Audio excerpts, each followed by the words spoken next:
तो स्वागत है आप लोगों का बच्चों इस सीरीज के फर्स्ट लेक्चर में। आज हम लोग देखने वाले हैं 10वीं कक्षा के फर्स्ट चैप्टर को, जिसका नाम है वास्तविक संख्या, है ना। तो सबसे पहले हम लोग क्वेश्चन आंसर को किए बिना सबसे पहले हम समझते हैं कि वास्तविक संख्या होता क्या है। जैसा कि आप लोग बोर्ड पे भी देख सकते हैं, वास्तविक संख्या होता क्या है। तो जनरली जो है वास्तविक संख्या जो है कई सारी संख्याओं का एक समूह होता है ना। इसको हम लोग बहुत कॉम्प्लेक्स करके नहीं समझेंगे, बहुत आसान भाषा में समझते हैं।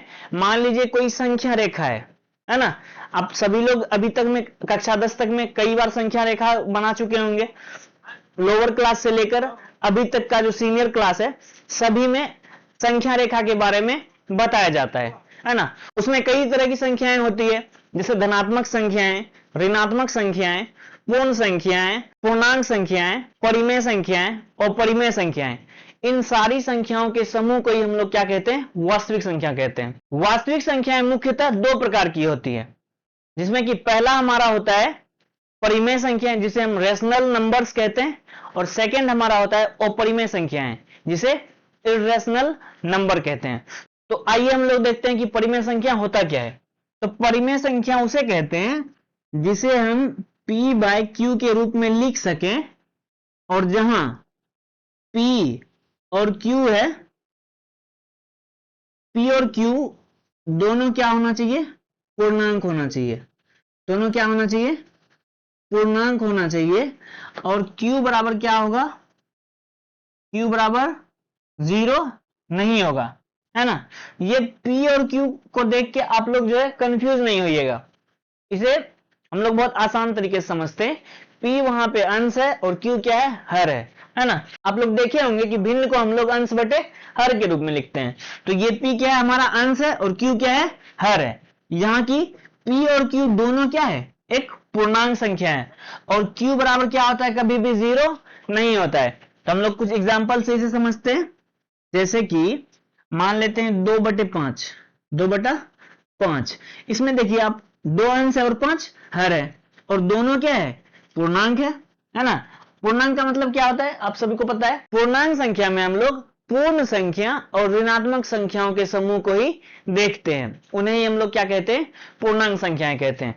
तो उस रूप में ही रहेगा, या तो ये माइनस में रहेगा लेकिन कंप्लीट नंबर रहेगा, या तो ये प्लस में रहेगा, है ना। और नीचे वाला यानी कि हर जो है, यानी q, ये कभी भी क्या होगा, 0 नहीं होगा। जैसे ये 0 आ गया, इसका मतलब कि वो परिमेय संख्याएं नहीं होगी।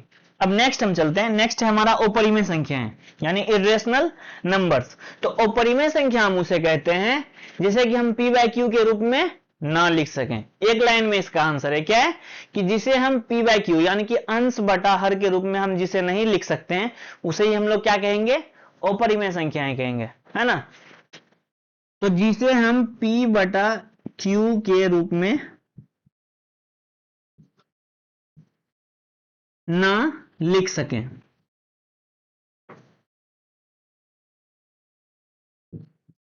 इसे ही हम लोग क्या कहेंगे, अपरिमेय संख्याएं कहेंगे। तो बच्चों हमने वास्तविक संख्याओं को अच्छे से समझा, उसके प्रकारों को भी समझा। तो अब हमें समझना है कि वास्तविक संख्याओं को हमें पढ़ना ही क्यों है, हमारे जीवन में इसका क्या उपयोग है ना।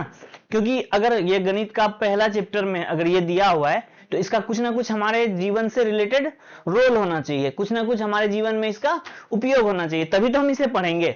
आइए हम समझते हैं कि वास्तविक संख्याओं का जीवन में उपयोग। तो पहला यहाँ क्या है, वित्तीय गणनाओं में उपयोग, है ना। तो पहला क्या है, वित्तीय गणनाओं में उपयोग। वित्तीय का मतलब जहां ही वित्त आ जाए, इसका मतलब वहां पैसा का बात हो रहा है ना। जैसे कि हम पैसा गिनते हैं, कोई हमारे पास 500 का 10 नोट दे गया, हम उसे गिन रहे हैं, तो ये सारी क्या है, वित्तीय गणनाएं हैं।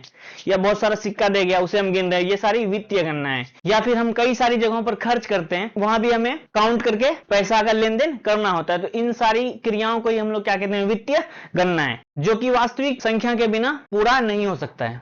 सेकेंड है हमारा मापन। तो मापन यानी मेजरमेंट, किसी भी चीज को नापने के लिए या मापने के लिए हमें जो है वास्तविक संख्या की मदद लेनी होगी। मान लेते हैं कि ये हमारा स्प्राइट का बोतल है, ठीक है।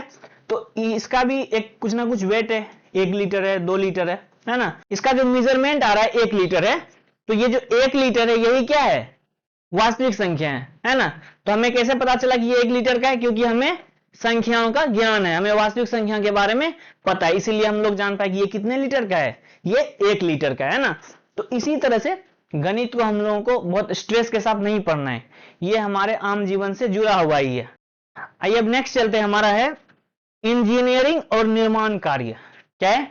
इंजीनियरिंग और निर्माण कार्य। हम लोग आए दिन देखते रहते हैं कि बड़े बड़े ब्रिजों का निर्माण हो रहा होता है, बड़ी बड़ी बहुमंजिली इमारतों का निर्माण हो रहा होता है। कई सारे इंजीनियर्स, लेबर्स लोग जो है उस काम में लगे हुए होते हैं।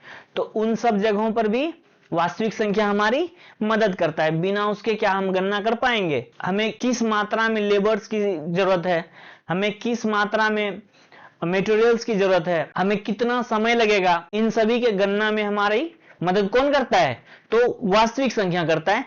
हालांकि हम वास्तविक संख्या बार बार इसलिए जोर दे रहे क्योंकि उसके अंदर ही सारी संख्याएं आती है।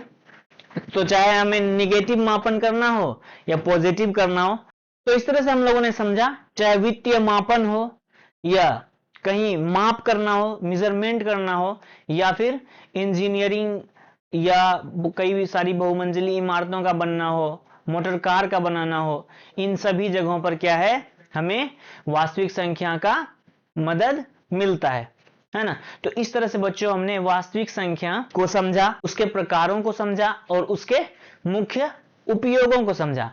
अब से हमारा जो लेक्चर आएगा वो हमारे फर्स्ट चैप्टर के क्वेश्चन से स्टार्ट होगा, तो उसे भी हम लोग बहुत ही अच्छे से एक एक करके सॉल्व करेंगे। आप लोगों को मैथ से घबराना नहीं है, उसे हम लोग बहुत ही आसानी के साथ इस सीरीज में कंप्लीट करेंगे। तो बच्चों मिलते हैं हम नेक्स्ट वीडियो में, तब तक के लिए आप लोग अपना ध्यान रखें।